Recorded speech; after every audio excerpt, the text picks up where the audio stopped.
সবাইকে ঈদের শুভেচ্ছা। স্বাগত জানাচ্ছি দীপ্ত সংবাদে, সাথে রয়েছে দোলা ডলরেস। ধর্মীয় দায়িত্ব পালন ও ত্যাগের মহিমায় উদ্বুদ্ধ হয়ে ঢাকাবাসী সকাল থেকেই নিজেদের মতো করে কোরবানি দিচ্ছেন।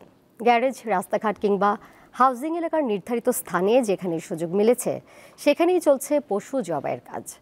ঈদের দিন বিকেল ৩টায় বর্জ্য অপসারণের আনুষ্ঠানিক কার্যক্রমের উদ্বোধন করছেন ২ সিটির প্রশাসক।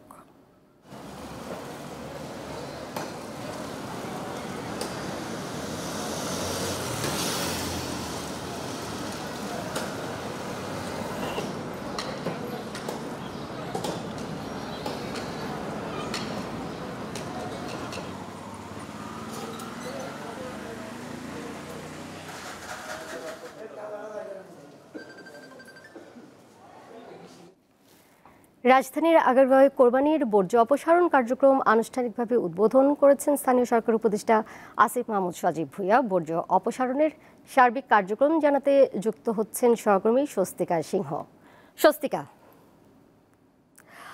২ সিটিতে যে বর্জ্য অপসারণ কার্যক্রমের যে উদ্বোধনটি করা হলো কিছুক্ষণ আগে, এর কর্মসূচির বিস্তারিত আমাদেরকে জানাবেন। স্থানীয় সরকার উপদেষ্টা উদ্বোধন করে কি বলেছেন?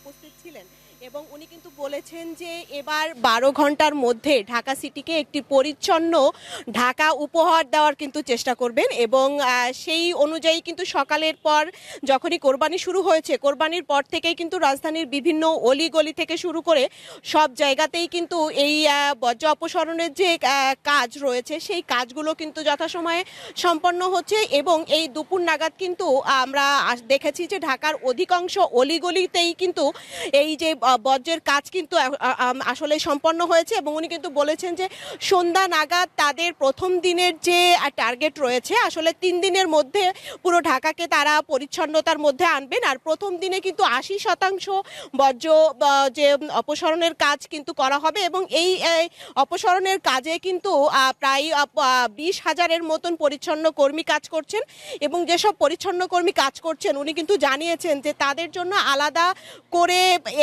এই কাজে যারা নিয়োজিত রয়েছেন তাদেরকে আলাদা করে প্রণোদনা দেওয়া হবে এবং পাশাপাশি তারা যে সকাল থেকে কাজ করছেন তাদের কিন্তু সকাল থেকে রাত পর্যন্ত তাদের কিন্তু খাবারের যে ব্যবস্থা সেটা কিন্তু সিটি কর্পোরেশন থেকে নেওয়া হবে এবং ঠিক এভাবেই কিন্তু যে বর্জ্য অপসারণের যে কাজ সেই কাজ কিন্তু সম্পন্ন হবে এবং উনি কিন্তু জানিয়েছেন ২৪ পরবর্তী যে বাংলাদেশ, এই বাংলাদেশে যত দ্রুত সময়ে সম্ভব সেই যত দ্রুত সময়ের মধ্যেই কিন্তু এই বর্জ্য অপসারণের কাজ কিন্তু তারা আসলে সম্পন্ন করবেন।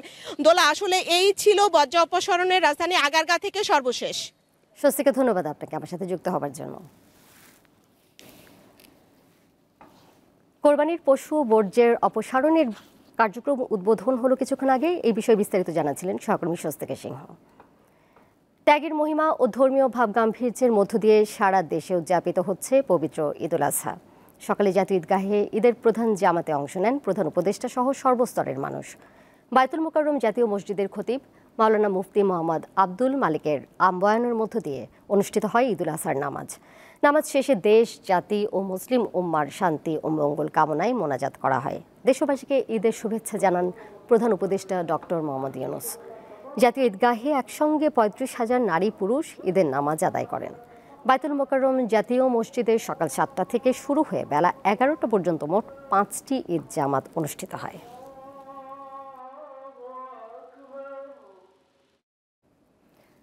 ধর্মীয় ভাবগাম্ভীর্য ও উৎসবমুখর পরিবেশে সারা দেশে উদযাপিত হচ্ছে পবিত্র ঈদুল আজহা। চট্টগ্রামের জমিয়াতুল ফালাহ মসজিদ প্রাঙ্গণে অনুষ্ঠিত হয় ঈদুল আজহার প্রধান জামাত। সকাল ৭:৩০টায় এই ঈদ জামাত অনুষ্ঠিত হয়। বরিশালে সকাল ৭:৩০টায় নগরীর বান্দ রোডের হেমায়েতুদ্দিন কেন্দ্রীয় ঈদগাহ ময়দানে ঈদের প্রধান জামাত অনুষ্ঠিত হয়। রাজশাহীতেও একই সময় ঈদের প্রধান জামাত অনুষ্ঠিত হয় হজরত শাহ মখদুম কেন্দ্রীয় ঈদগাহ ময়দানে। জামাতে শরিক হন সর্বস্তরের মানুষ। নওগাঁয় শহরের কেন্দ্রীয় ৯জন ঈদগাহ মাঠে অনুষ্ঠিত ঈদ জামাতে শরিক হন বিভিন্ন শ্রেণী পেশার মানুষ। ময়মনসিংহের প্রায় ২৫০০ মাঠ ও মসজিদে পবিত্র ঈদুল আজহার জামাত অনুষ্ঠিত হয়েছে। সকাল ৭:৩০টায় নগরীর আঞ্জুমান ঈদগাহ ময়দানে প্রধান জামাত অনুষ্ঠিত হয়। পটুয়াখালীতে সকাল 7:30টায় পৌরসভা সংলগ্ন কেন্দ্রীয় ঈদগাহ ময়দানে অনুষ্ঠিত হয় ঈদের প্রধান জামাত।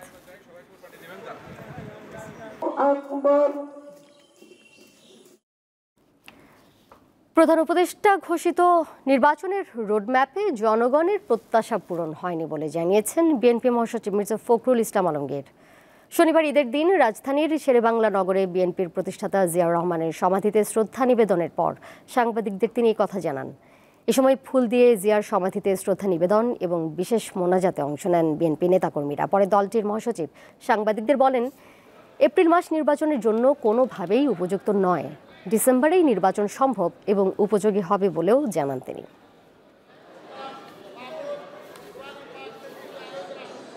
যে সময়টি নির্ধারণ করা হয়েছে এই সময়টি বাংলাদেশের নির্বাচনের জন্য সঠিক সময় নয়।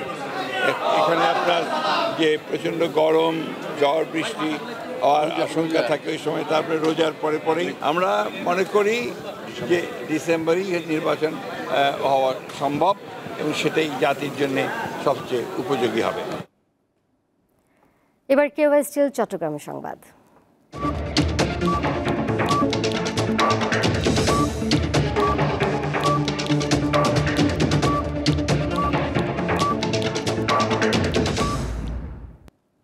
চট্টগ্রামে সকাল থেকে কোরবানি দেওয়ার পরপরই সবাই নিজ নিজ দায়িত্বে পশুর বর্জ্য পরিষ্কার করছেন। এই বিষয়ে বিস্তারিত জানাতে আমার সাথে যুক্ত হয়েছেন সহকর্মী রুনা আনসারি। রুনা, পশুর বর্জ্য অপসারণের যে অগ্রগতি সেইটি বিষয়ে আমাদেরকে জানাবেন। সার্বিক চিত্র কি দেখতে পাচ্ছেন? জোলা, সকাল থেকে পশু কোরবানির পর চট্টগ্রাম সিটি কর্পোরেশন উদ্যোগে যে পরিচ্ছন্ন কর্মী তারা সকাল থেকে এখানে বর্জ্য অপসারণের কাজ করছেন। কিছুক্ষণ আগে এখানে Chattogram city mayor doctor Sadat Hossain তিনি এসে এই বর্জ্য অপসারণের কাজ পরিদর্শন করেছিলেন। তিনি এই মুহূর্তে গণমাধ্যম কর্মীদের সাথে কথা বলছেন। আমরা একটু আপনাদেরকে দেখানোর চেষ্টা করছি শহরের বিভিন্ন জায়গা থেকে বর্জ্যগুলো, এই এলাকার বর্জ্যগুলো এখানে এনে রাখা হয়েছে। এখান থেকে তারা ডাম্পিং ট্রাকে করে ডাম্পিং এ নিয়ে যাবেন এবং ডাম্পিং এ কিন্তু এগুলো হালিশহরে ডাম্পিং এ রাখা হবে। এছাড়া আমরা নগরীর বিভিন্ন জায়গায় ঘুরে দেখেছি মূল যে সড়কগুলো আছে সেখান থেকে বর্জ্যগুলো সবগুলোই কিন্তু পরিচ্ছন্ন কর্মীরা সংগ্রহ করেছেন, করে তারা যে এলাকার যেখানে ডাস্টবিন রাখা হয়েছে বড় খোলা ডাস্টবিন সেখানে এনে এখানে জমিয়ে রেখে এখান থেকে ডাম্পিং এ নিয়ে যাচ্ছে। এবং চট্টগ্রাম শহরের যে বর্জ্য অপসারণের বিষয়টি সেটি আমরা বলবো মূল সড়কগুলোতে কিন্তু মোটামুটি বর্জ্য অপসারণের কাজ খুব দ্রুত গতিতে চলছে, যেহেতু মেয়র ঘোষণা দিয়েছেন সকাল 9টা থেকে বিকেল 5টা নাগাদ কিন্তু বর্জ্য মোটামুটি পরিষ্কার পরিচ্ছন্নতার কাজ তারা এগিয়ে নেবেন এবং সে মোতাবেক কাজ করছেন। তবে অলিতে গলিতে এখনো পর্যন্ত কিছু বর্জ্য রয়েছে, সেগুলো কিন্তু তারা সংগ্রহ করে এখানকার ডাস্টবিনগুলোতে আনছেন এবং এখান থেকে ডাম্পিং এ নিয়ে যাবেন। সিটি মেয়র তিনি বলেছেন 5টা নাগাদ যেহেতু বর্জ্য অপসারণ করা হবে ঘোষণা দিয়েছেন, হয়তো সেটি কিছু সময় লাগতে পারে। এবং যারা কোরবানি দিয়েছেন তারা নিজ দায়িত্ব কিন্তু সকাল থেকে দেখেছি তাদের বর্জ্যগুলো তারা মোটামুটি পরিষ্কার করে সেগুলো সিটি কর্পোরেশনের যে পরিচ্ছন্ন কর্মীদের গাড়ি রয়েছে সেখানে তারা বর্জ্যগুলো দিয়ে দিয়েছেন এবং তাদের যার যার জায়গা পরিচ্ছন্ন করার দায়িত্ব কিন্তু তারা পালন করছে। সব মিলিয়ে কিন্তু শুধু সিটি কর্পোরেশনের পরিচ্ছন্ন কর্মী নয়, এলাকায় যারা কোরবানি দিয়েছেন তারাও কিন্তু নিজ দায়িত্বে তাদেরকে সাহায্য করছেন। সব মিলিয়ে নগরকে পরিচ্ছন্ন রাখার জন্য সিটি মেয়রের যে আহ্বান ছিল সেভাবে কিন্তু চট্টগ্রাম শহরকে পরিচ্ছন্ন রাখার কাজ চলছে। তো এই মুহূর্তে সিটি মেয়র তিনি গণমাধ্যম কর্মীদেরকে কথা বলছেন এবং সব মিলিয়ে পরিচ্ছন্ন কাজ চলছে চট্টগ্রামের এবং পরিচ্ছন্নতা সন্ধ্যার মধ্যে শেষ হবে এমনটাই আমাদেরকে জানিয়েছেন। ডোলা, রুনা আপনাকে ধন্যবাদ। চট্টগ্রাম থেকে আমার সাথে যুক্ত ছিলেন সহকর্মী রুনা আনসারি। আনচেলত্তির অভিষেক রাঙাতে পারেননি ভিনিসিয়াসরা। ইকুয়েডরের সাথে গোলশূন্য ড্র ব্রাজিলের। আর্জেন্টিনার হয়ে মাঠে ফিরেছেন মেসি, চিলির বিপক্ষে জয়। 9 গোলের থ্রিলারে এমবাপ্পেকে হারিয়ে ফাইনাল স্পেন। এসবের পাশাপাশি দেশ বিদেশের খেলাধুলার আরও খবর নিয়ে সাজানো হয়েছে আজকের ইসলামী ব্যাংক দীপ্ত স্পোর্টস। আপনাদের সাথে রয়েছি আমি দোলা ডলরেস।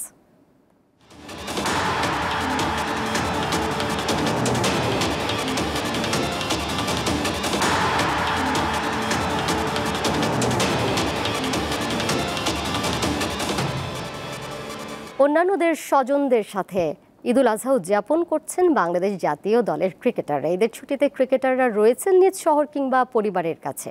মুশফিকুর রহিম অবস্থান করছেন নিজ শহর বগুড়াতে। সেখান থেকে ঈদের একটি ছবি শেয়ার করেছেন সামাজিক যোগাযোগ মাধ্যম ফেসবুকে। সবাইকে ঈদের শুভেচ্ছা জানিয়েছেন টাইগার এই ক্রিকেটার। পরিবারের সঙ্গে ঈদ পালন করছেন তাসকিন আহমেদও। ঢাকাতে অবস্থান করা এই ক্রিকেটার ফেসবুকে ছবি শেয়ার করেছেন পরিবারের সঙ্গে। ছিলেন বাবা, 2 মেয়ে এবং বড় ছেলে তাসফিন। জানিয়েছেন ঈদের শুভেচ্ছাও।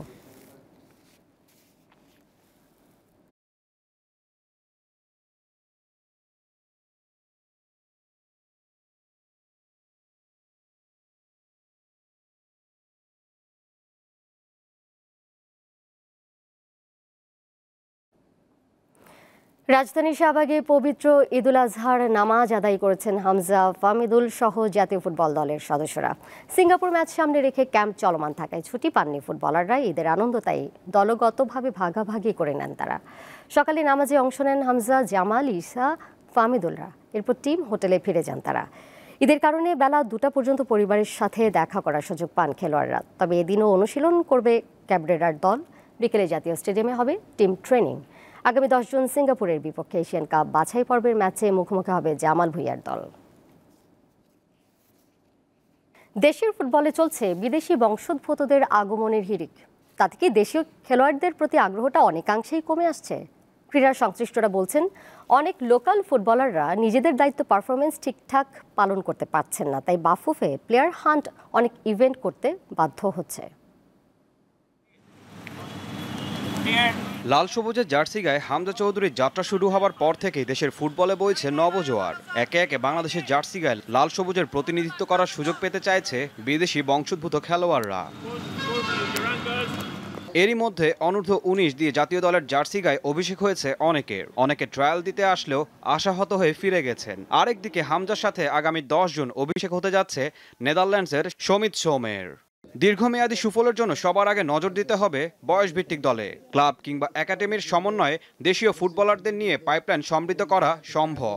খেলা চালু করার যে সুযোগ, আন্ডার 15 হয়েছে, আগে ন্যাশনাল চ্যাম্পিয়নশিপ ছিল অনূর্ধ্ব 14, 16, 18, 20, 22 এবং জাতীয় চ্যাম্পিয়নশিপ। এগুলো কবে হবে আমি জানি না। কর্মকর্তারা ম্যাক্সিমাম যা দেখি আছে, 2-1 খুব আগ্রহ আছে, কিন্তু ম্যাক্সিমাম আসলে ওই প্রেসিডেন্ট আসলে তারা সবাই দল বেঁধে আসেন, তারপরে প্রেসিডেন্ট চলে গেলে তারা শুধু সোয়াপে ব্যস্ত থাকেন। ভিন্ন সুরে কথা বললেন বাফুফের মার্কেটিং কমিটির চেয়ারম্যান। আমাদের তরফ থেকে স্কাউটিংয়ে আমরা যাবে, স্কাউটিংয়ে সেখান থেকে প্লেয়ার নিয়ে আসবে।